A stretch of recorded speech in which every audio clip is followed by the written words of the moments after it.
Hey guys, Sean here, and welcome to the F1 Word live and our Sunday race debrief. Now, yes, Baku, China, Bahrain, fantastic Grand Prix. We kind of expected Spain to be a little bit less entertaining. It wasn't a terrible race. I've seen quite a few in chat and a few on social media saying it was boring and awful. It wasn't that bad. I mean, we've seen... In fact, actually, funnily enough, Crofty just said it, so I'm agreeing with Crofty for once. He just said, we've seen a hell of a lot worse around Spain in the past. It wasn't amazing, but it was an interesting one. It gave us a few twists up and down the grid and some surprise results as well. I should start, of course, by saying hello, chat. How are we all doing tonight? You look, or this evening rather, you all look ready for this one. A few of you saying it's boring, some saying it's okay. So, yeah, it's going to be a good discussion on this one today. Housekeeping out the way first. Social media links in the description. Twitter, Instagram, all of the grams and itters are all down there. Follow the links there to give us a follow. You can also support the stream on Streamlabs and the channel through Patreon as well. Let's kick off by having a look. Obviously, I'll be joined by John T in just a moment, and then Chaz, I think, a little bit later on. We'll kick off with the race result. Lewis Hamilton, there it is. He took victory today ahead of his teammate 20 seconds up the road. Yes, it was one of those Spanish Grand Prix. Max Verstappen, we'll talk about him in a moment, drove, apart from one minor moment, pretty perfectly all day, to be honest, to take a podium. Vettel will be disappointed with fourth. Ricciardo, good car pace, didn't seem to deliver it overall, though he finished in fifth place. Magnussen, what can you say, really? Idiot in Baku, stupid in practice, fantastic in the race. Credit where credit is due for him. Carlos Sainz headed home the homeboys, if you like. I said homeboys on a live stream, that's terrible. Carlos Sainz, 7th place. Fernando Alonso in 8th. Sergio Perez ended up in 9th place, forcing a good recovery from him, I think, today. They were really miserable in qualifying. Charles Leclerc, first Sauber driver since Felipe Nasr in, I believe, 2015 to score back-to-back points. Definitely settled down. Lance Stroll, I guess unlucky not to nick a point, but that car is pretty terrible. Hartley, okay, lots of retirements, but finished in 12th place. And after what happened yesterday, can't really complain with that. Really solid result for him. Marcus Ericsson, P13 for him. Sergei Sirotkin in 14th. And then we've got Van Dorn, Ocon, Raikkonen, Grosjean. Yeah, we'll come on to him in a minute. Gasly and Hulkenberg all retiring. So, yeah, let's kick this off then and say a very good evening to John T. Good evening, everyone. Seems like many people didn't really like that as much. No, it's definitely the reaction on social media. I don't like people using the term boring because I think even if the race win, if you like, is a little bit dull, the winner goes off and disappears, there's always something to talk about in a race, isn't there, somewhere on the grid? Oh, yeah, and we've got quite a few things from this race, right from sort of the first few corners with some big action. Yeah, absolutely. I mean, we'll come to that in just a second. I know people will be keen for us to get to that, but we will start, as we always do, at the start. That is at the start. What are we on about? Let's restart, try again. Jump straight into that then, John T, because that was right at the start, of course. Romain Grosjean, I'm going to be quite frank about this from the start. I put the blame at his door. I've seen a few in chat saying that, these things happen. It's a racing incident. At the end of the day, yes, he's trying to avoid Kevin Magnussen in that incident, but a driver that Haas see as experienced and important for their development should know that if you're going to spin and then plant the throttle mid-spin, there's only one thing that's going to happen, and that's why Hulkenberg and Gasly are taking out the race. That could have been a hell of a lot worse. Yeah, it really could. That was a very, very silly mistake to be making. Was that the penny dropping there, John? Yeah, quite literally. Yeah. I mean, he shouldn't have been planting the throttle like that. It's always going to happen. You've got no knowledge of where the car's going to go. It could have carried on spinning. It could have shot across the track like it did. And the worst bit is when you watch the replay, he'd already caught it. He had caught that slide and then buried the throttle and lost it again. Yeah, that's... I don't know, experienced. He should know better, and this isn't his first one this year. I mean, it gives us a big talking point, but at the same time, from a safety perspective, it's just absolutely ridiculous with a guy of that experience and a guy that we've praised massively over the years for learning from his mistakes to do something like that. But for me as well, I have to say, I think Grosjean last season would not have done that. I think that's a guy under pressure, and I think that's what's happened there. Yeah, it really is. He just lost his head for some reason, and that was the worst possible choice he could have made. I mean, he could have slammed the brakes on, and as some of the pundits have said, that would have been worse because he could have been getting T-boned by the whole field. But just leave it going wide. There's plenty of runoff there. You can see in the picture, there's 2 cars going out wide, one completely off, and they're fine. Yeah, I mean, some great driving from some of them there. I mean, watching the onboard from, I think it was Hulkenberg's onboard, that Williams also very close to getting wiped out. We were talking millimetres in that. So we could have seen 5 or 6 cars eliminated if people weren't driving a little bit better. But there's a little bit of me that wants to feel sorry for him because he's under pressure. But at the same time, some of it is down to him. Some of it's down to the team. You know, it's not his fault they didn't put the wheel on properly in Australia. The bodywork falling off in Bahrain, that's not his fault. But some people calling for him to go, I think that's a bit harsh 4 races in. We don't know what's going to happen the rest of the season. The speed is in the car, as we can see. But stupid mistakes like that are just not going to do his cause any good, really, John T. No, but a lot of people are calling for him to go. Might be a bit harsh, but you've also got to think there's extra pressure on him due to Steiner's reactions after Baku. He's been saying these kind of incidents are really frustrating. He's getting quite angry with the lack of results that Haas are getting. He's got that extra pressure from that, and then goes and does this. Whilst it may be harsh, it certainly could happen. Yeah, that's a great point. And of course, Kevin Magnussen, again, coming home sick today, that puts another pressure on him, doesn't it? Because his teammate is delivering what pace that car has got. Yeah, and I don't know if anyone else was watching Will Buxton's F1 Live on Twitter and Periscope, but when they had K-Mag on, they showed him the incident because he hadn't seen it, and he was saying, I'm not sure quite why he did that. I wouldn't have done that. Which says a lot. It does actually, I guess, yeah. But second incident in, I guess, quick succession if you put the races back to back. But the spin in Baku, entirely his fault, an unforced error. Yeah, okay, again, like I said, avoiding Magnussen, but there are other ways to avoid cars rather than spinning, you know. It's not even spin. It's not even the spin. I can't blame that. He's reacted. There's no grip out there. These cars are fairly twitchy anyway, as we've seen all season. So the spin, it's not so much that, it's his reaction to the spin, because you floor it. I'm not great with physics, but even I know that there's only one way that car's going. And to add to that, you've then got a fog across the track. And if you've got drivers out there who are a bit hot-headed, or let's say a little bit inexperienced, you're very lucky you're not taking out more cars. Do you know what I mean? It's more of the reaction as he spins that I have an issue with. Yeah, exactly. That is the big problem. Anyone's going to lose it under those conditions. You know, someone gets twitchy in front of him, he's got to back off the throttle. You're going to get someone twitching from lift off oversteer, loss of aero from the car in front. But to just plant his foot down and not lift it was just stupid.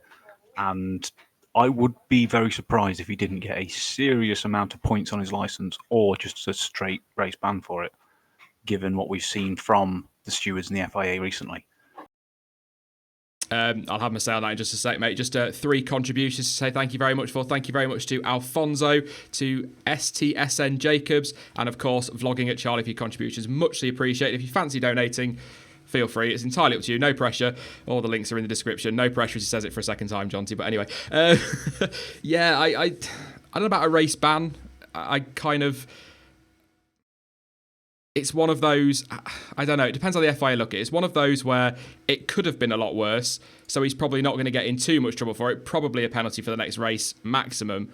But had it been more people involved, or let's just say could have been a lot worse, he probably would get a race ban. But then, as we have said a million times on this channel already, John T, that would just be classic FIA not reacting. So do you feel they should give him a penalty, a race ban for this, or just a penalty for the next race? No, I don't think they should give him a race ban. I'm concerned that they might. Because I think this is only one car less than Spa in 2012. And potentially worse, because there were so many cars who couldn't see what they were going into. It was a reenactment of Days of Thunder.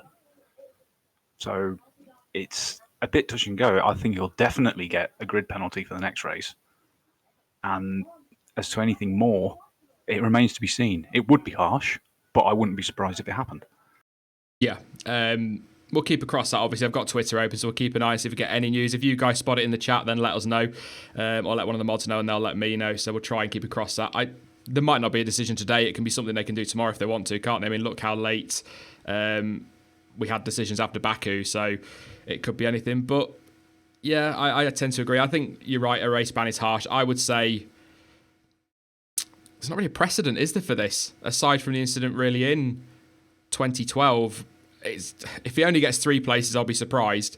I'd be pushing probably for 10, I think, because of that moment. But then at the same time, they've got to show some consistency somewhere. So it's going to be interesting to see what they decide on that one. We will talk about the race winner, Lewis Hamilton.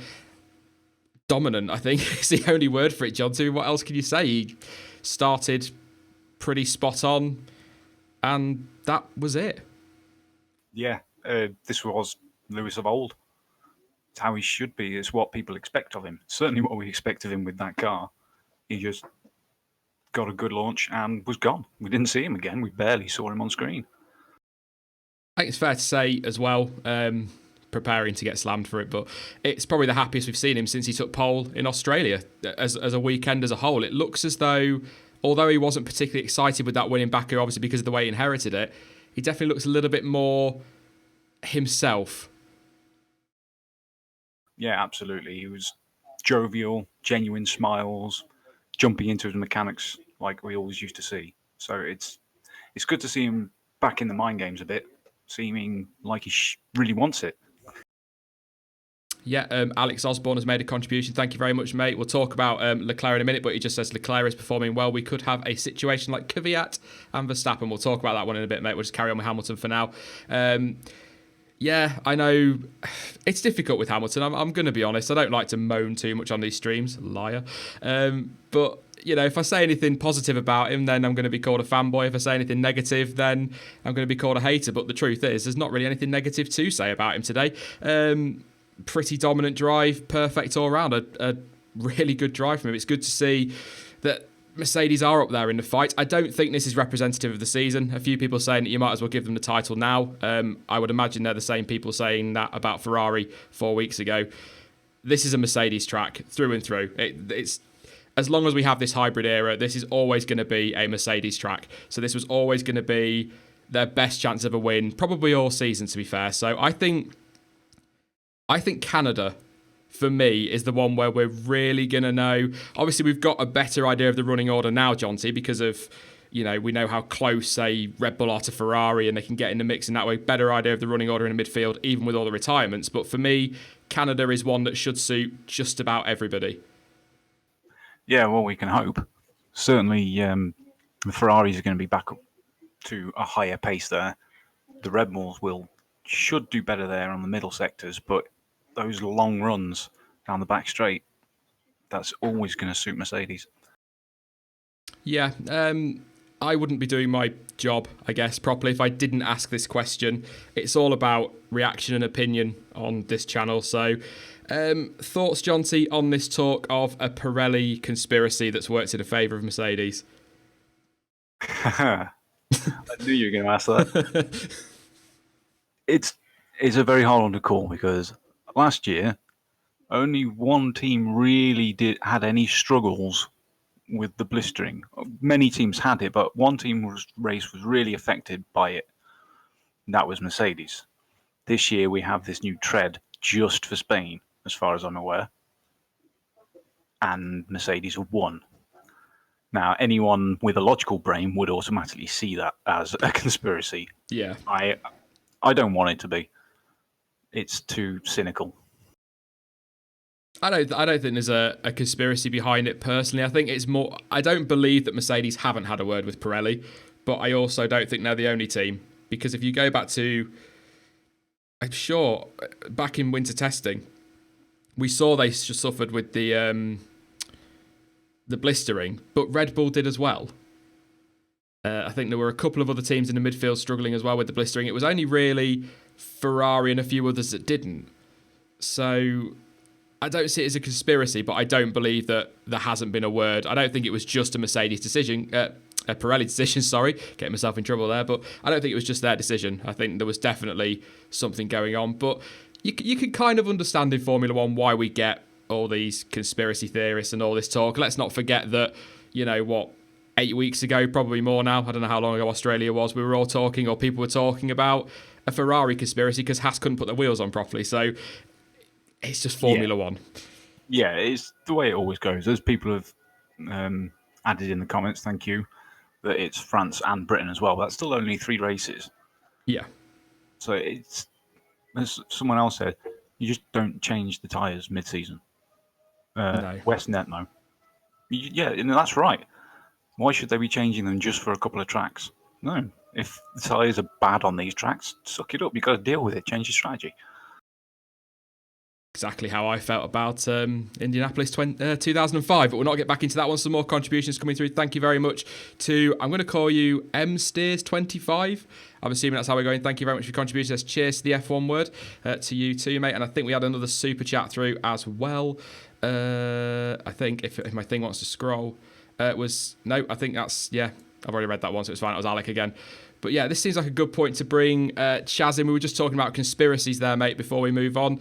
How do you feel? Do you think there's a bit of something fishy going on between Pirelli and Mercedes? I don't think they're conspiring with each other, but I disagree with Pirelli changing the tyres because them and one other or a couple other teams are complaining. I just disagree with it because that's not Pirelli's problem. It's the team's problem. If you're blistering your tyres and others aren't, that's not the tyres, that's you. So I don't understand why the compound has to be changed for, 2 or 3 races of the season because you can't handle your rear tyres or your front tyres, whatever it is. Yeah, I tend to agree. It should be up to the team to sort this out. Just somebody in chat saying you're quite quiet. Don't worry. As they're hearing this now, I've already adjusted your levels, so don't worry. Just so you don't go change it out, Chaz. You're all right, mate. Just general reactions on the race then as a whole before we move on, Chaz. In terms of the race, I thought it was quite boring, honestly, and I would say it was probably as boring as Australia, if not more. I just thought it was a very dull race, to be honest. And in the race, I have to say, I was very surprised how quick Mercedes were. I thought they would be competitive for the win, but I did not think it would be a 1-2 and Hamilton being miles out in front. I just want to say actually about the World Championship. It's quite strange and how weird these things are in Formula One sometimes. I believe, looking back, it was very quick before I went live, so I'm not 100% sure. But I believe he is now 17 points clear of Sebastian Vettel in the championship, which was exactly the same lead as Vettel had last year, wasn't it? So weird how those sort of things work out in Formula One. So that just also goes to show this ain't over by a long way. Long way to go this season. I don't even think we can start to really talk about the championship until post-summer break, unless something big happens in the meantime. One thing Ferrari are getting a lot of flack for is their strategy call during the race, which saw Vettel make a second stop. Couple of things to clarify on that. Firstly, I think in their defence, in that situation, you don't know what's going to happen. If you don't make the stop, people are going to criticise you if something turns your way. If you do make the stop and it goes against you, people are going to criticise you as well. But also, Sebastian Vettel confirming they were struggling on tyres and would have to have had a second pit stop anyway, so the virtual safety car was their best time to make that stop. But to be fair, Jonty, Ferrari on race pace didn't really look, certainly not anywhere near Lewis Hamilton out front, but Bottas pretty much had him in check as well. Yeah, that's true, but I think Ferrari do need a bit of criticism on that strategy call. If you're going to do a late stop, try and get a cheap one under VSC, you've got to go with a softer tyre, even if it's the soft that they used in Q3, which has got 4, 5, 6 laps on it. They've got to go for the softer option, because you're never going to do it with the hardest compound available, even if it is brand new. That's a fair point, actually. Yeah, I suppose. The soft should have gone, even a used set should have gone to the end after that, because obviously their Q3 set, which they set their fastest time on, was, 3 laps old? Because they only did the one run on that, didn't they, in Q3, so that would have been fine for the race. Yeah, exactly. There was plenty of life in the used softs to go for it, and that would have given them a much better chance. Also, they probably should have read the track situations a little bit better, but you can't predict how long the Force India stop's going to take for causing Vettel to be held a bit longer or anything like that. But so they were a bit unlucky there. But yeah, they really had to. Yeah, I kind of see both sides. I mean, in terms of having to pit, it's the best time to do it, isn't it? Like you say, under the virtual safety car, but they should have gone for a more aggressive tyre. I'm just concerned they didn't have the pace, but like I said, it's a Mercedes track. What are your thoughts on that Ferrari strategy, Chaz? I understand why they pitted, because clearly their tyre wear was a lot worse than I think they thought it was going to be. But one, I think they shouldn't have pitted for one, because track position around this track is very important. It's very similar to Monaco in that way. So I think they should have just stayed out on track and tried to keep Bottas behind. And two, why did they not put a softer tyre on? Because as you said, they had a used soft from Q3, but they also had a fresh super soft. So if they'd gone a few laps longer and put the super soft on, they would have been massively quick at the end. But no, they have to put a fresh set of mediums on. And what happened. But I will say, after qualifying, and I think what they did in qualifying, running on the soft, was a strange and baffling decision, honestly.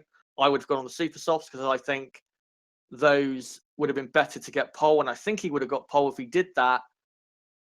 Whoever the strategist at Ferrari is, they need to, get rid of him or just change things around, because last 3 races, they have cost themselves points based on the strategy. Yeah, I'd agree a little bit there. It seems with the Ferrari strategy, they're always taking a massive gamble when they don't need to, and not reacting or taking a chance when they really should. Yeah. Strange as well that he couldn't get anywhere near Max Verstappen, and he had damaged front wing as well. So I just don't think the race pace was in the Ferrari. I think we were kind of tricked a little bit in practice. I just don't think they had the race pace to really compete with Mercedes or even Red Bull to an extent. Like I say, couldn't even get anywhere near Verstappen, but also Kimi Raikkonen, he retired with a loss of power. It looks like some kind of engine issue. I haven't seen any confirmation for Ferrari. They usually keep things like that fairly quiet for a while, so disappointing day for him. Another guy who can't get any luck, like Hulkenberg at the start. Just no luck for him in this season at the moment, it seems. Definitely deserves to be doing better, but I don't think Ferrari will be too concerned overall. Like I've said a couple of times now in the stream, the pace isn't there in Spain, but I think they'll be. I can see Mercedes being third fastest in Monaco. That track will definitely suit Ferrari and Red Bull a lot better. So it's going to be an interesting few races. But one man who I think needs quite a bit of credit today, the other one I'll come to in a moment, is Kevin Magnussen. Solid drive, stayed out of trouble, which given, like I said at the start, an idiot in Baku, stupid in practice, but pretty spot on in the race, Jonty. Yeah, he keeps flipping from one end of the spectrum to the other. I was very harsh on him yesterday after qualifying, I have to be honest. Not because of qualifying, just because there was a lot of talk about the incident in practice. When you go back to all the comments before Baku and then what he did in Baku, where Guzman does that, it was just, what are you doing again this time? Then today, he pulls it out of the bag, no trouble anywhere, pretty much on his own, drove like a boss. Yeah, I mean, I was critical. I mean, we spent, 15, 20 minutes of last Sunday's stream defending him, and I think after what happened in practice, we felt like idiots, quite frankly, didn't we, Jonty, for spending that time defending him. But then he's gone out again and he's done that. If he can just, it's not even about the aggression. Keep that aggression. We want to see that. We are racing fans. These guys have got to be aggressive, but just don't make those stupid decisions. Get rid of that, and he could go very far, and he could. I keep saying it, and I keep getting laughed at for it, but he could be in with a shot at that Ferrari seat if they're not ready to take Leclerc next season. Yeah, he really could. I mean, you got to think about the aggression that he does have. That would be extremely useful as a number 2 driver at Ferrari, don't you think? Because all the people chasing the number 1 driver are going to be afraid to be making moves on Magnussen. He's a brilliant rear gunner. Yeah, it's a fair point. Very fair. I don't know if Ferrari will fancy, or not so much Ferrari, whether Vettel will fancy him as a teammate, maybe. Could come as an issue. But, if he turns it around and can just polish that side out, Chaz, he's got a shot. But I think he deserves the credit for this one. Yeah, undoubtedly. I think this weekend he's been very good. The Haas, I have to say, surprisingly, very good. And I did not see them being that quick. But I think we have to say is that Magnussen, so far after 5 races, has been one of the best drivers on the grid in terms of performance. Even though he didn't do that great in Shanghai and Baku, in Australia and Bahrain, he was very, very good. And here, in a car that really should not be that well suited to this track, he was miles ahead of the midfield. Yeah, he literally in a race of his own, wasn't he? Just nobody anywhere near him, and that's probably a good thing for all involved, to be perfectly honest. But yeah, really good race. Another man who deserves credit that got a lot of flack, of course, is Max Verstappen. Got a podium today. Perfect strategy, pretty much from Red Bull.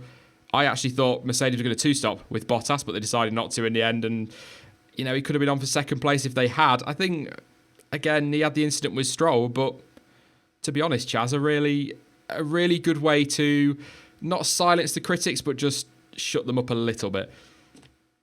Yeah, I agree. And I think today he just drove a very solid and comfortable race and had very good pace during it as well. And I know he hit the back of Stroll, which wasn't a great moment on the virtual safety car restart, but I think he deserved P3 because he was quick all race long.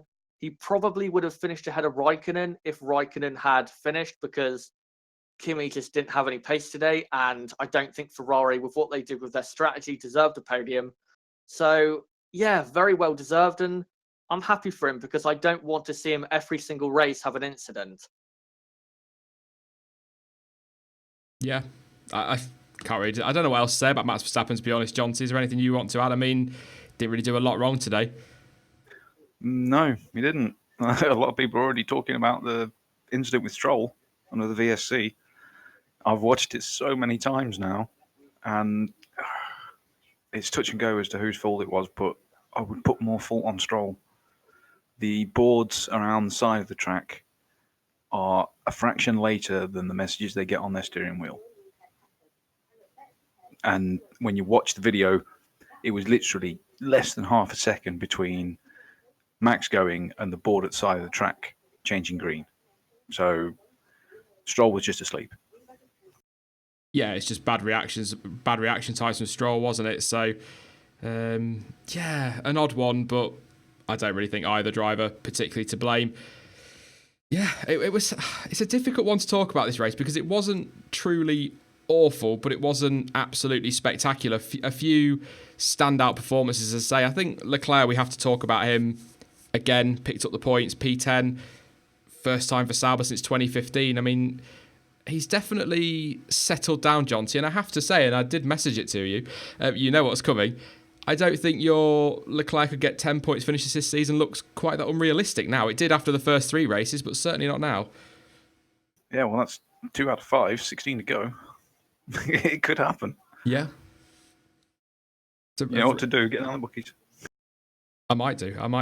Need to make some money first, but yeah, definitely get down there. That's a good way to do it. Do not condone gambling, Sean. But good day as well for the home favourites, if you like, Chaz. Sainz P7, Alonso P8. I think Alonso will be disappointed with 8th, though.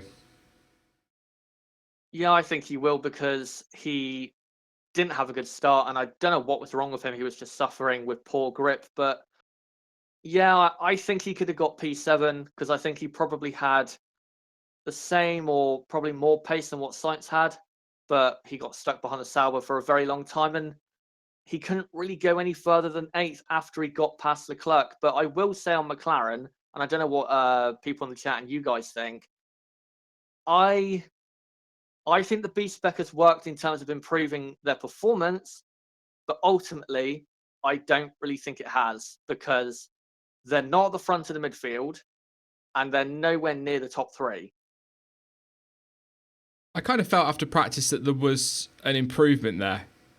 Alonso said after the sort of start to the race he didn't expect points. He thought they'd be impossible today. But to start 8th and finish 8th, I think, especially with the number of retirements around you, I think that's a little bit not great for McLaren. I mean, I'm going to watch the race back tomorrow, and maybe there's something I've missed, and maybe somebody will point that out in chat. But I think they expected more. I think you just said that there, Chaz, and we all expected more. But I think he will be disappointed. Sainz will be delighted, of course, with 7th place, but Sergio Perez as well. I know there were a lot of retirements, but 15th to 9th is a really great way to recover, Jonty. Yeah, it is. Maybe you'd have to say that Hulkenberg, Raikkonen, and probably Grosjean would have been ahead.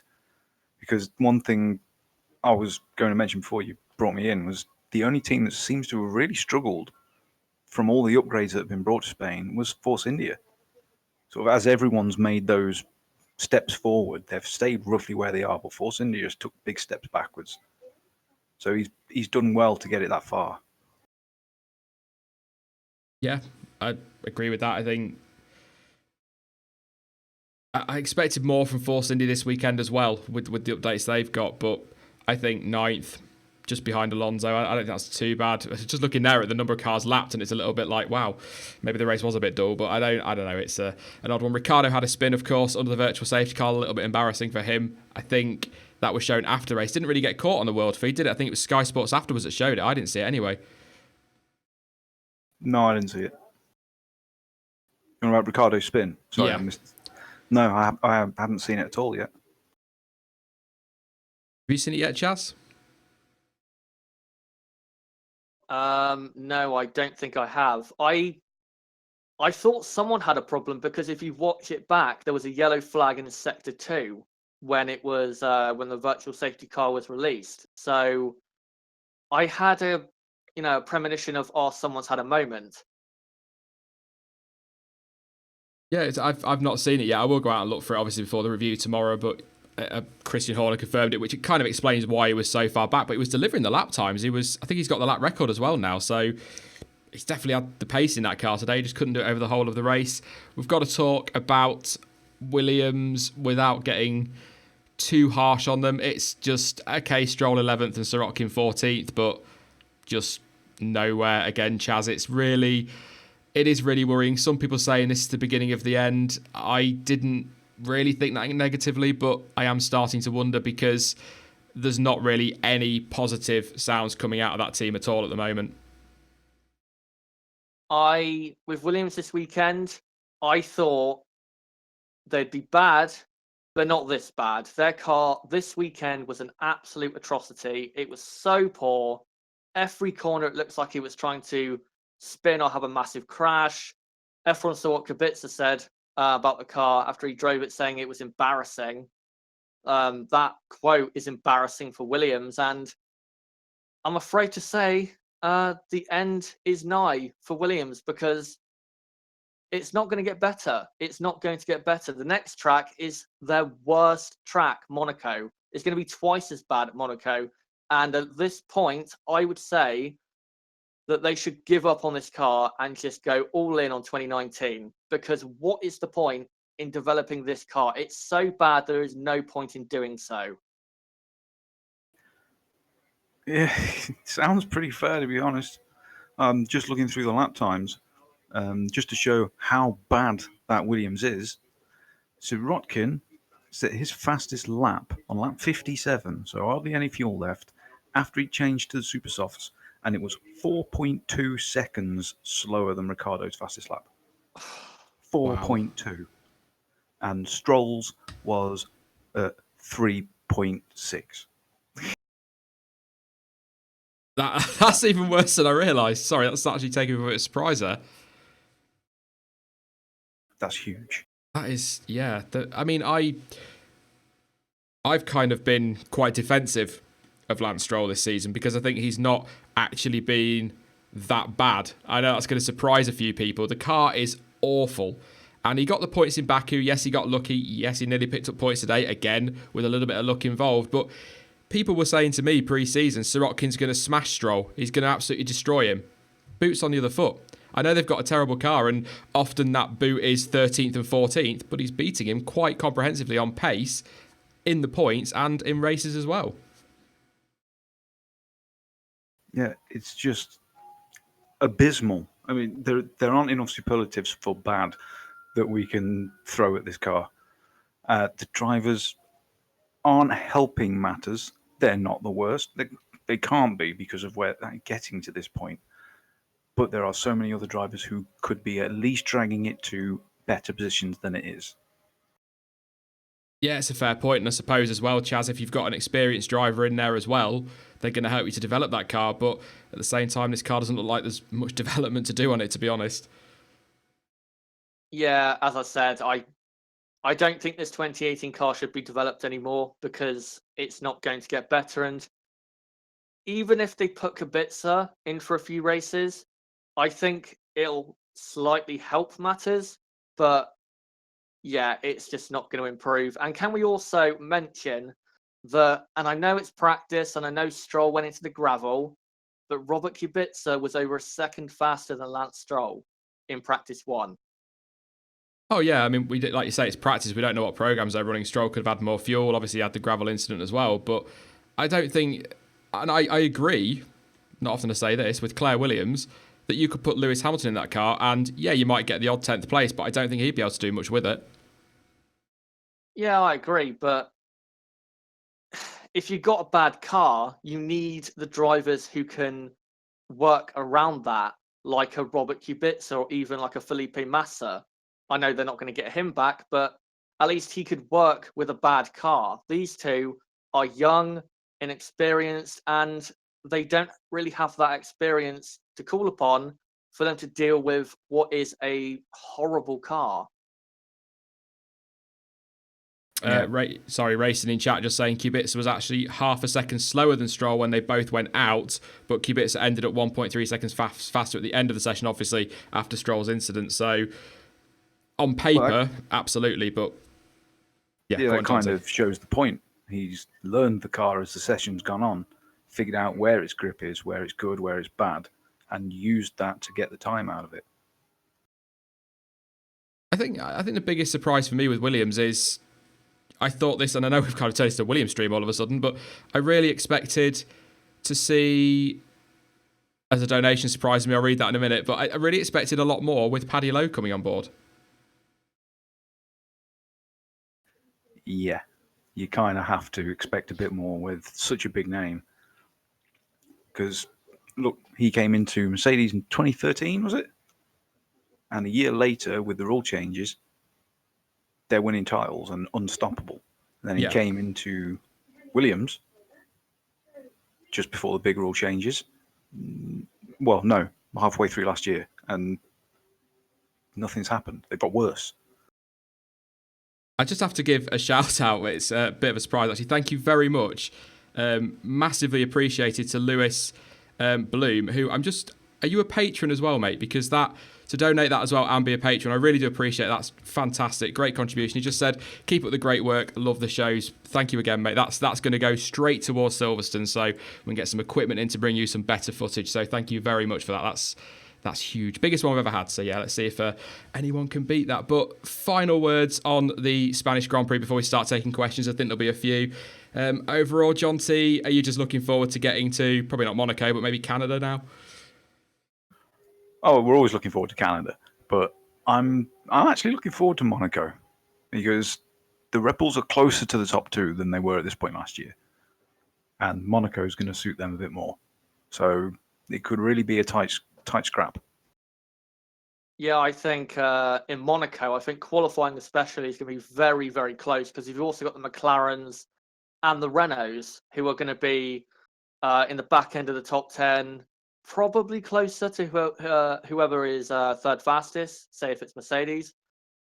I'm looking forward to qualifying. I'm not looking forward to the race. I really cannot wait for Canada because of how close the field is right now. Yeah, I think Canada's the one I always look forward to, but actually thinking about it, I think I agree with you, John T. Monaco's going to be an interesting one. Actually, it's probably going to raise more questions, actually, than answers as well.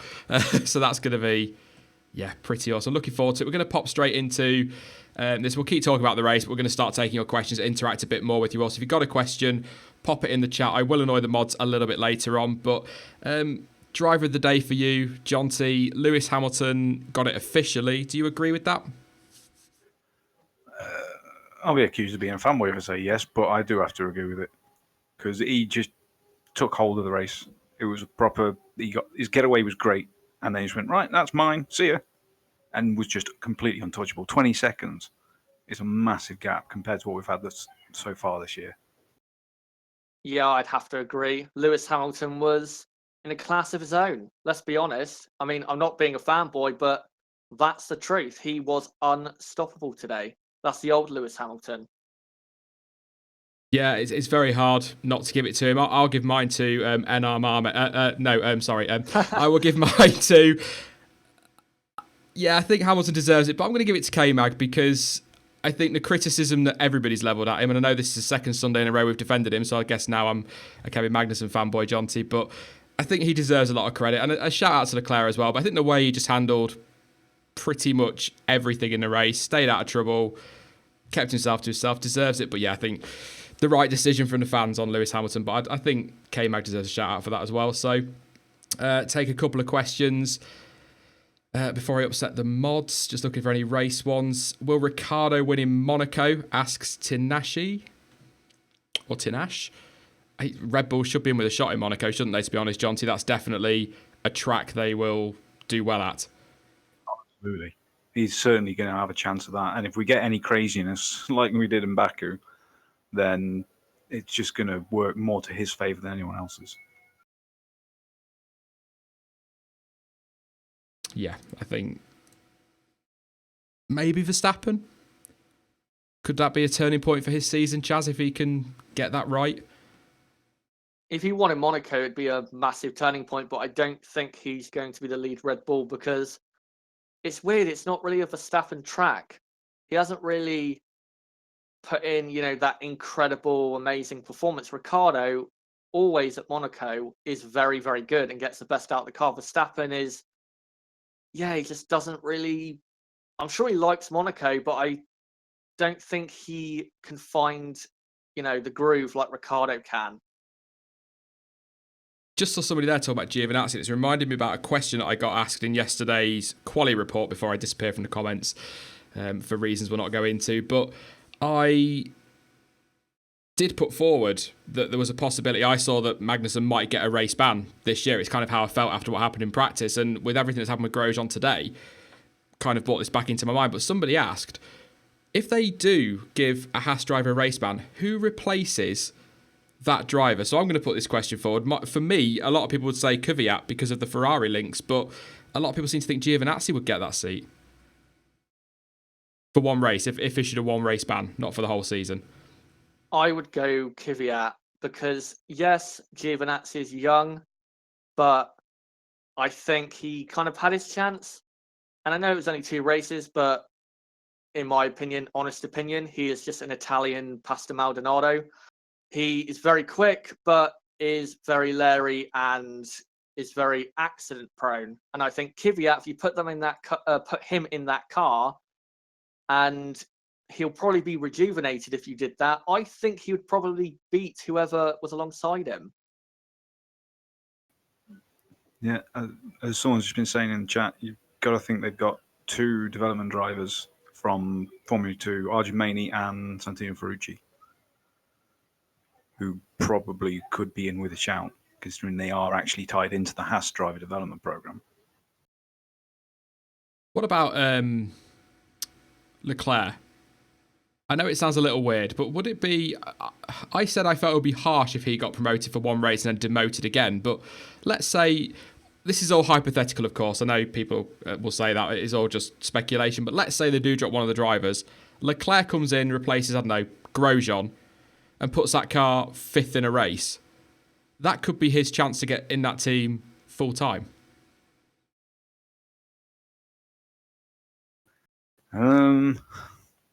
It'd be harsh to then demote him, wouldn't it? Yeah. It would be more harsh to do that and then demote him back down. But then you have to think, with the way he's been performing the last couple of races, if he was to throw out an amazing result and beat Magnussen, what happens then? Yeah, that's what I'm just thinking there. It'd be a great opportunity for him. And actually, I've seen a couple of people asking as well, so we will throw that question in there. Pascal Wehrlein according to Crofty, who is the god of all knowledge and knows, well, nothing, quite frankly, but he heard a rumour in the paddock that if Toro Rosso are not happy with Brendan Hartley come Canada, from Canada onwards, they will replace him with Pascal Wehrlein. Discuss, Chas. This makes no sense to me, because why would Red Bull, for their B team, take on a Mercedes young driver? Now, I would like to see it because everyone knows how much I just love Pascal Wehrlein. I think he is such a good driver. I think he deserves to be in F1, but it wouldn't make any sense. I think about it, and obviously, historically, Toro Rosso, they promote from within. I don't think that would change. The problem is, as I said to a couple of people on Twitter and in the comment section as well to the video, the thing is, who is the John T ready to step up from the Red Bull program to take that seat if needed to? I can't think of anyone. All of the young drivers that Red Bull had are kind of being worked now. I can't think of anyone else that was tied in. Hartley was the last one. So they get it right. They need to be putting some more drivers into that young driver program, because at the moment it seems very sparse. And if anything does happen, yeah, they could be left stuck. It's an interesting one because, Dan Ticktum, I think he's still in the Red Bull program. He certainly looks to be. Has had a good weekend in Euro F3, so he'd be the next one I would say could, but there's no way he's ready for Formula One yet. So the point I'm kind of making is, if they do decide that they're not going to have Hartley anymore, they've got nowhere to turn to, because some people have said Daniel Kvyat on social media. Now, first of all, he's not got any ties to Red Bull anymore, because they dropped him not just from Toro Rosso, but the whole program. But if I were Daniel Kvyat and Toro Rosso came knocking, I'd tell him to stuff off, quite frankly. Yeah. I'd have to agree with that. It's an interesting one. It's speculation. It's Crofty. I think Martin Brundle said it as well briefly, but it's all speculation. But it's interesting. We like to speculate on. That's what makes it so brilliant. So, yes, we will take a few more questions from you now. The return of Mark Webber, somebody said, that'll do. Pop him in a Toro Rosso. Just give him a boost for the rest of the year. He wouldn't pull any punches, would he, in that situation? Bring back Button, somebody else saying. There are a few in F2 that you could give a shout out to if they wanted to replace him with another young driver, but not really ready from the Red Bull program. I wouldn't have thought. Maybe go spend some money, get Markelov. He wouldn't cost a fortune. He'd be quite happy with that one, I think. Maybe. But then I'm just a bit biased towards him. I'd love to see him in F1. Well, I've just been provided with a link to the current Red Bull junior drivers. Dan Ticktum. That's it. Yeah, there are others, but they're way too young. Nice. Neil Verheigen, Jack Doohan. If he's any relation to Mickey Doohan, then all he's going to do is break his own legs. Robert McPhee says David Coulthard is still the ambassador driver, so there you go. Let's move on from this one then. Perez or K-Mag or Leclerc for the Ferrari seat next season? I think if Leclerc keeps performing, it would be harsh not to consider him a bit more seriously. I just don't think, when you look historically, that Ferrari will take on a young development driver. I think they'll want him to have had a couple of years first, maybe even a year in that Haas. I'd put K-Mag in at the moment. From the performances that are happening this year, for me, it's K-Mag. It's a difficult one. For me, it's between Perez and Magnussen, because I don't think Ferrari will go with Leclerc. I think they'll want him in the Haas for a couple of years. I think Perez should get it, because I think, given what he's done over the last few years in midfield cars, I think he deserves it, because he has consistently outperformed, except 2013 and probably 2011, he's outperformed the cars that he's been driving. And yes, Magnussen is driving well now, but he hasn't been doing it consistently. Perez has consistently been driving well. Yeah, I've been a bit of an advocate, if you like, for Perez to get that seat for a little while now. I think he deserves that chance. But look, Rakus has just said it in the chat, saying that Kimi Raikkonen should stay. We've been talking about how he looks like he's going to retire, all the noises sound like he's going to retire. It would be very Kimi Raikkonen to then not retire. I'm not going to rule out that he could still be in that car next year. If Ferrari, I think they'd be happy to keep him on. Vettel would certainly like him to stay on. If Leclerc's not ready and they don't feel like taking, say, a Perez, there's no reason why they wouldn't offer him a 1-year deal. And Kimi Raikkonen being Kimi Raikkonen, I'm sure he'd be quite happy to accept the money, Jonty. Well, yeah. I mean, no one would drop Kimi the way he's performing right now. If he doesn't want to go, don't let him. Yeah. I'd love him to stay because he's been brilliant this season. So Ferrari or Red Bull for pole at Monaco. I'm going to go Ferrari for that one. Yeah, I'm going to go Ferrari as well. It might be Raikkonen, though, because remember last year he was very, very quick. Yeah. I'm going to stick my neck out and say Ricciardo. Okay.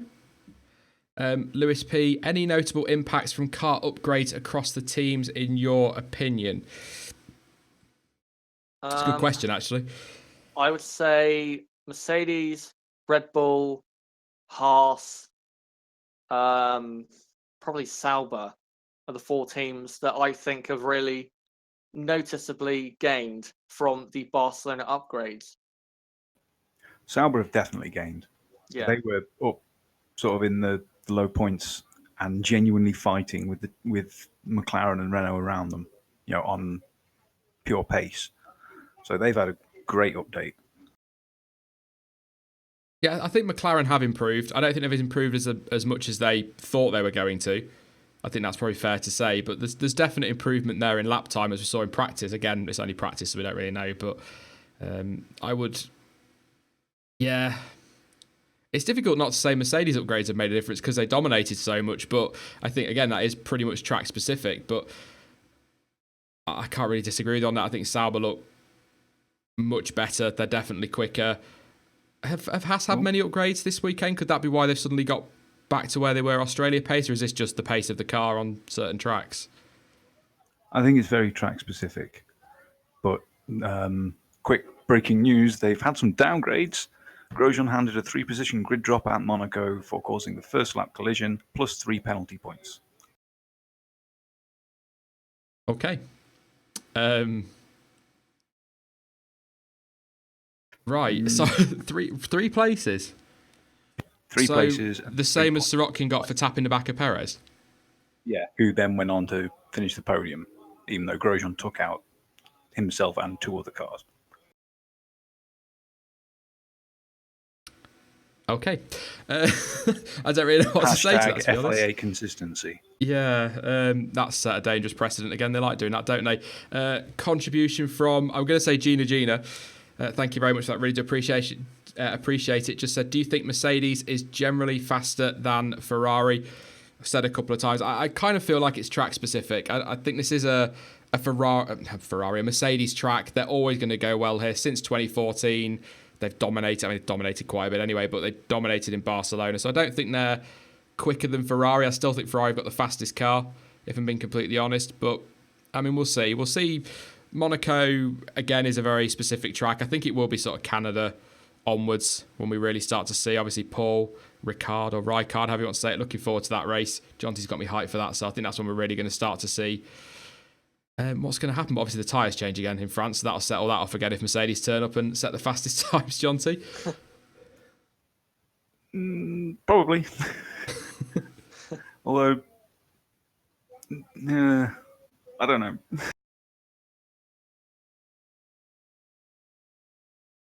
I don't want them to, but I think they will.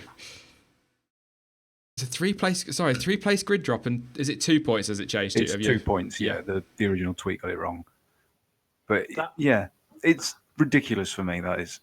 Sirotkin's at Baku was a genuine first-lap incident. Cold tyres, he just locked up, tapped the back of someone. That person then went onto the podium, and he still gets a 3-place drop. Whereas Grosjean put 12 drivers at risk and gets the same. So that It's takes. the FIA. It makes no sense. Correct me if I'm wrong. I'm sure one of you can Google it for me, or somebody in chat can. But does that take Grosjean to 5 Yeah, that's right. points? Yeah. So I don't know how I know that. That is really sad. I need to get a life. But yeah, I don't know. I'm not going to get on a rant on that one. There's just no point because I'll just Delirious user. I'm a bit late to the stream. Did Sean and Co discuss the Pirelli issue? Yep, we did. We covered that one. Brendan Glover, in your next live stream or future one, can you do an analysis of the new upgrades like pre-season? We'll probably talk about them in a stream next week. The only thing is, I don't like giving out huge shout outs to other channels, but I think we aren't anything like Arav as an example.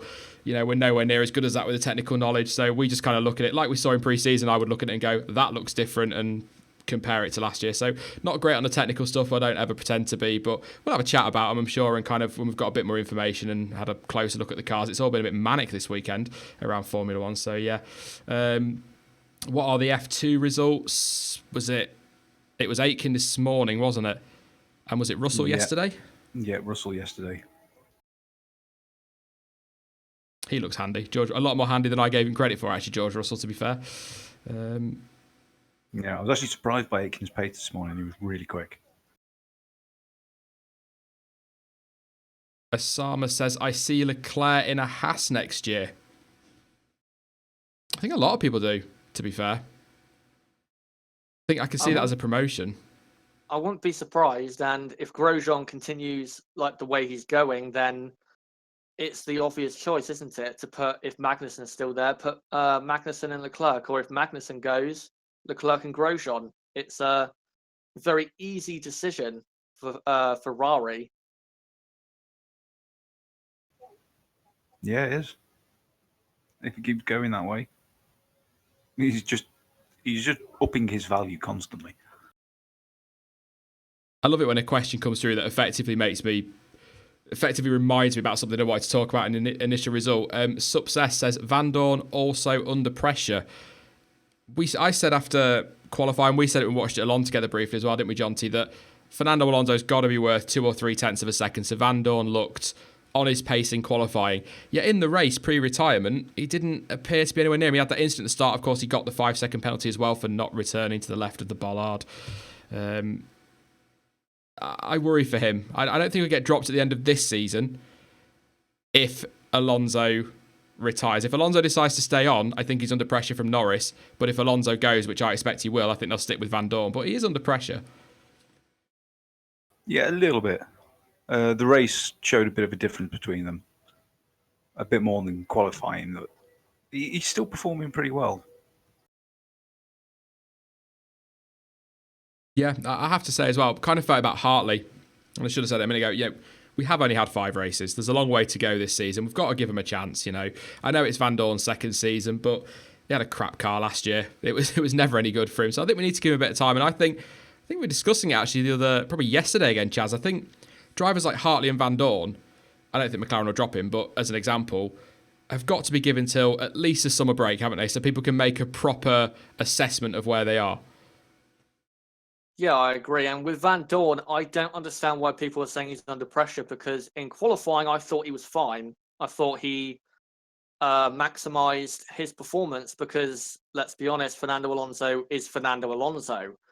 And with Brendan Hartley, I would wait until the summer break. And then if, at like Hockenheim and Hungary, which are tracks that are probably going to be decent for Toro Rosso, if he's still not really performing that well and he's not really anywhere near Gasly, then yeah, you can look to swap him with, I don't know, Galeo, or if you're going to go with Verline. But you got to give these guys more time. It's only been 5 Grand Prix. Yeah, absolutely. Something else I read today as well, sticking with McLaren. Or was it today or yesterday? Again, as I said last week, it was in the Express, so it's probably absolute rubbish. But apparently Fernando Alonso's representative approached Red Bull and they said, no thanks. Apparently, I don't believe that it's in the Express, but I will, it's in the news, so it's a rumour, I have to talk about it. But again, Express, rubbish. So it's an interesting one, though, because he didn't take the opportunity when he had it in 2009, did he, John T? No, but at that time, were they really a top flight team to be going for? I know they went on to win the title in 2010, but in 2009 they weren't the massive force that they are now. They were coming up, but they weren't what they've come to be. And when the other option was Ferrari, yeah, that's a no-brainer. Yeah, I'm going to take a couple more questions. Just another contributions coming from Gina. Gina, thank you very much again. Says, can McLaren fight now? Chaz. It depends who you think they can fight with. If you're talking the top of the midfield, yeah, but I mean, their goal, let's be honest, was to be clearly ahead of teams like Renault and Haas with this upgrade, and they're not. And I have to say as well, let's remember, Fernando Alonso qualified 7th last year in the McLaren Honda. This year, he qualified 8th. So have McLaren actually improved? Really? Because in the first 4 races in terms of qualifying, they were kind of similar to what they were doing last year, despite, of course, all those issues. And I will say one more thing.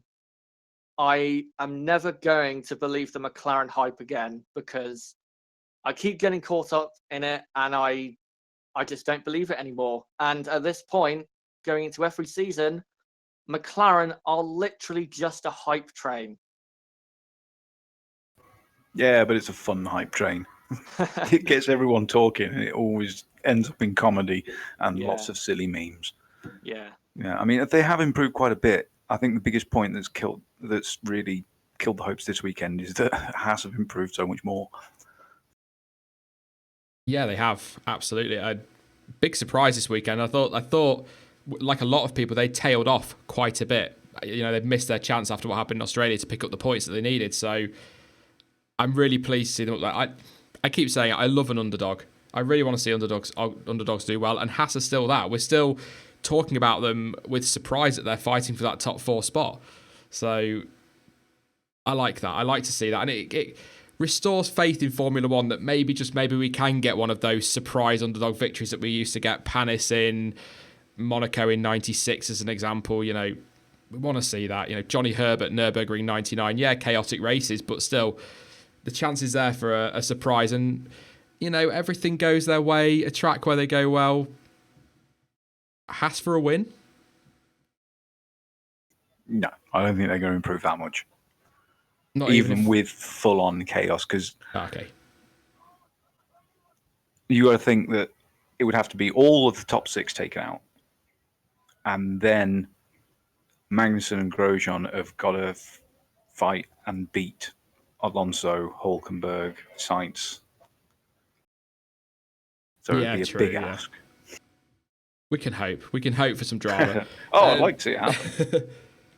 2 more questions then before we end the stream. Will Verstappen win a Grand Prix this year? And if so, where? It's Mexico, like last year. Yeah, he was good in Mexico last year. Very good. Yeah. Yeah, given the nature of the car, Singapore's a good shout. It's going to be a track like that at Hungary, isn't it? Where it's down to downforce more than anything. But again, a bit easier for him to pick up a win. So if there's a bit of chaos, maybe Monaco. I think we've already said Danny Rick probably still on top, but he could be in the mix for Monaco. So yeah, we'll see. We'll definitely see. Just looking for one more before we end. I did see one on Vettel. Simone, you're getting the last I'll go on, John T, and I'll go back to that one. So just Brandon Glover asking, why did the upgrades come in Spain? No, predominantly because it's a testing track. So they can know exactly how much difference they get from the old car to the new upgrades. They can tell exactly how much it gives them, because it's pointless doing it anywhere else because the track's all different.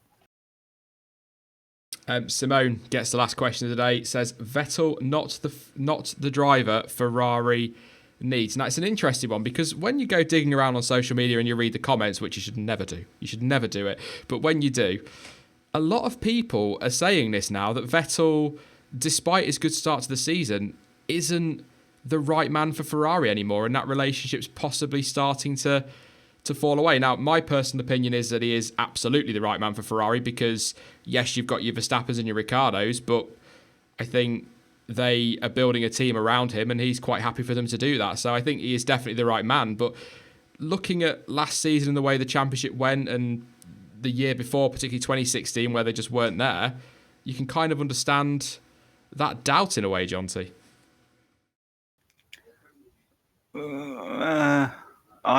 I can't. He's doing everything they need. And he's not super likable, but a lot of people do like him, sort of outside the car, which is kind of Ferrari's thing. They've never really been ones to go for the super in-your-face sort of superstar, if you like. Yeah. You know, even Schumacher was a little bit understated when it came to outside the track. So in that way, he does suit Ferrari, and he's very much a precision kind of driver. He's more a driver as opposed to a racer, if that makes any sense. Which again has suited more recent periods with Ferrari. So it's an odd one. I'd like to see someone else in there with a bit of flamboyance, but yeah. TK saying he's very likable when he's happy, which he has been a lot this year, but the last few years he's been miserable, which is why I'm quite liking him this year. I think the thing is when you see the car this year, he's delivered. He did get unlucky. He did make that mistake, I guess you could say, in Baku. I mean, at least he went for the move, I guess. But locked up, and that cost him points, and the strategy today cost him. And, you know, he has had his good luck, but he's also had his bad luck this season, yet he's still right in there in the championship hunt. And I totally agree. He's doing everything that Ferrari want him to do. But I think the reason I kind of understand it to an extent is that people wrongly, and I will say wrongly, draw comparisons between Vettel and Schumacher because he's German and driving for Ferrari. And that is the most ridiculous comparison to make because as much as I like Sebastian Vettel, and I do, I think he was brilliant at Red Bull. And like TK said, he's so likeable when he's happy. And he's a very good racing driver. He's a 4-time world champion. He is nowhere near as good as Michael Schumacher. Yeah, I'd have to agree with that. And as well, it's not just that. It's Michael and Vettel have much different driving styles. Like drivers like Verstappen and Hamilton, in my opinion, are more similar to Schumacher in terms of driving style than Vettel is. So I don't ever make that comparison, directly. I know why people make that comparison because, he's German and Schumacher was his hero, but yeah, I've never really thought he was a literal copy of Michael. No, you can't make. They try to say you can't say he was as good because who was? Yeah. Realistically, of the modern era, if anyone's wondering, I cut it off at 1990. No one is. Yeah, it's like I said, I think that's where the stuff comes from, to be honest, when it comes to Sebastian Vettel. And I think we have to, as a die-hard Schumacher fan, as I was, the comparison can't be made. And I think we need to cut Vettel slack on that respect. It's a different era as well. A few people have said it, completely different era of Formula One. Things are nowhere near where they were, apart from maybe in terms of lap times. We're getting close to them as they were in 2004, for example. So it's completely different. So comparing the two is impossible. I don't think these cars entirely suit Sebastian Vettel in terms of the power units. I think we saw that in 2014, and I think he does very well without turning into a proper Vettel fanboy on it. But I think he does very well, given that this era doesn't suit him, to be honest. Possibly in the minority with that one, but it's just how I feel. No, that's fair. But yeah, I think we will leave it there. Not a lot more to say. A difficult one. A difficult race today. Not a thriller, but not truly terrible. I've trying to think back to an example of, I think 2000 is a good example of, 99 actually in Spain was absolutely dire from start to finish. But the only excitement was, as I recall, Michael Schumacher getting stuck behind the BAR of Jacques Villeneuve for ages and trying to jump him in pit stops. And then I think, this is how sad my knowledge is of F1 people, but I seem to remember a gurney flap on the rear wing couldn't get removed from Villeneuve's car, and that's what made the difference in the race for Schumacher, and he managed to grab another position. So that was about as exciting as it was in 99. But yeah, I don't know why I went on that one. Wasn't a good one. Been some terrible ones. So not a great one today, but not truly awful. And let's not forget as well, this happens. Not every race is going to be a Bahrain. Not every race is going to be a China. We're going to get a Grand Prix like this. The important thing is we go to the exciting and dramatic track of Monaco next. Yeah, wait for Canada. It can be. Yeah. I want every single person in the chat out in the garden on the Friday of Monaco doing their rain dances. I agree. Everyone needs to do it. Rain in Monaco will give us chaos. Absolute chaos. I want everyone take photos of yourselves doing a rain dance in the garden and tweet them to Sean. Yes. Oh, do you know what? Yeah, why not? Do a rain dance the Friday of Monaco and at the F1 Word or at F1 Word on Twitter and show us your pictures, because then we can really take the mickey out of you on stream on the Sunday. So, yeah, it'll be good. But it's going to be. I'm just looking forward to Canada. I always do it this time of year. So, thank you very much, John T and Chad, for joining me for this one. I'll be talking to you, I'm sure, very, very shortly. But yeah, really appreciate you coming on for this. Like I say, not always going to be massively exciting, but it's nice that we can sit down and get a few things off our chest after a race. Yeah, it's still plenty of talking points as well. So thanks for having me on, and thanks for everyone. Yeah, thanks for having me on. And yeah, today's race was boring, but you're going to get boring races. And this track doesn't produce always exciting racing. But yeah, thanks for having me on. Yeah, no worries, mate. I'll talk to you both in a bit, and thank you very much again. See you later. Bye. Bye. Yep, that is it from me. Thanks to those guys for joining me as ever. And thank you, of course, for you guys tuning in. That's twice I've said guys in about 10 seconds. Let's not get back into that habit. Also, once again, if you didn't make the 30k Q&A special that we did on Wednesday, massive thank you to everyone who helped us get to 30k, and even more so for everyone now helping us get to 31k 3 days later, or 4 or 5 days later. It's just unbelievable. Thank you very much once again. I will be back tomorrow, I believe, yes, it is Monday. Tomorrow with the race review for the Spanish Grand Prix. It'll probably be a bit shorter than the last couple, to be fair, but it will still be up on the channel by probably about 6 p.m. tomorrow at the absolute latest. And then, of course, I will be back again on Tuesday, and then videos throughout the week as usual. And, of course, we will be live next Sunday at the usual time of 6 p.m. UK time for Sunday Live. Hopefully we can find something really awesome to talk about in that one. In the meantime, you can follow me on social media and, of course, support the channel on Patreon. Links to all of those are in the description down below. Thanks again to everyone for subscribing tonight and for your contributions. Massively appreciated. But as ever, thank you for watching. I've been Sean. This has been the F1 Word. And until next time, goodbye.